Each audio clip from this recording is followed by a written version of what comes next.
here we have many Democratic people in Congress proving how they're actually right-wingers.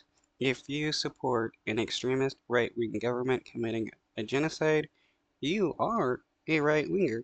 You can't claim to be in support of human rights when you are supporting a genocide and the denial of human rights to people being murdered en masse.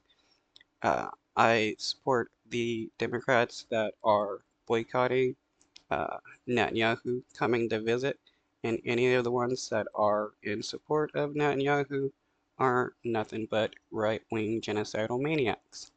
Protesters outside the U.S. Capitol in Washington ahead of Israeli Prime Minister Benjamin Netanyahu's address before a joint session of Congress. Security tight in anticipation of demonstrations during his visit. Netanyahu facing backlash here and in Israel for his handling of the war in Gaza, as well as ceasefire talks and hostage negotiations. Some Democratic members of Congress boycotting his speech. All of us should understand the enormous damage that Prime Minister Netanyahu and his current extremist government coalition are doing to our relationship and to Israel's standing in the world. Vice President Kamala Harris, president of the Senate, also not attending. Madam Vice President, you say you want to be the leader of the free world, and yet you can't bring yourself to sit behind our most important and strategic ally in this moment. That is not a good look for you. It's not a good look for America. But Harris's team insisting this is not a snub or a change in her position regarding Israel, saying it's just a scheduling conflict,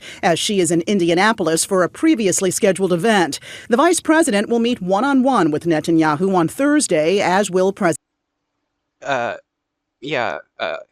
Kamala Harris is nothing but a right-wing Zionist genocide supporter. She is not for people's rights, because if you're for people's rights, then you would be against a genocide, something that denies people's their rights. President Biden. Former President Trump will host the prime minister at Mar-a-Lago later this week. A senior Trump advisor confirmed to ABC News that Republican vice presidential candidate, Ohio Senator J.D. Vance, also will not be attending Netanyahu's address, citing campaign travel.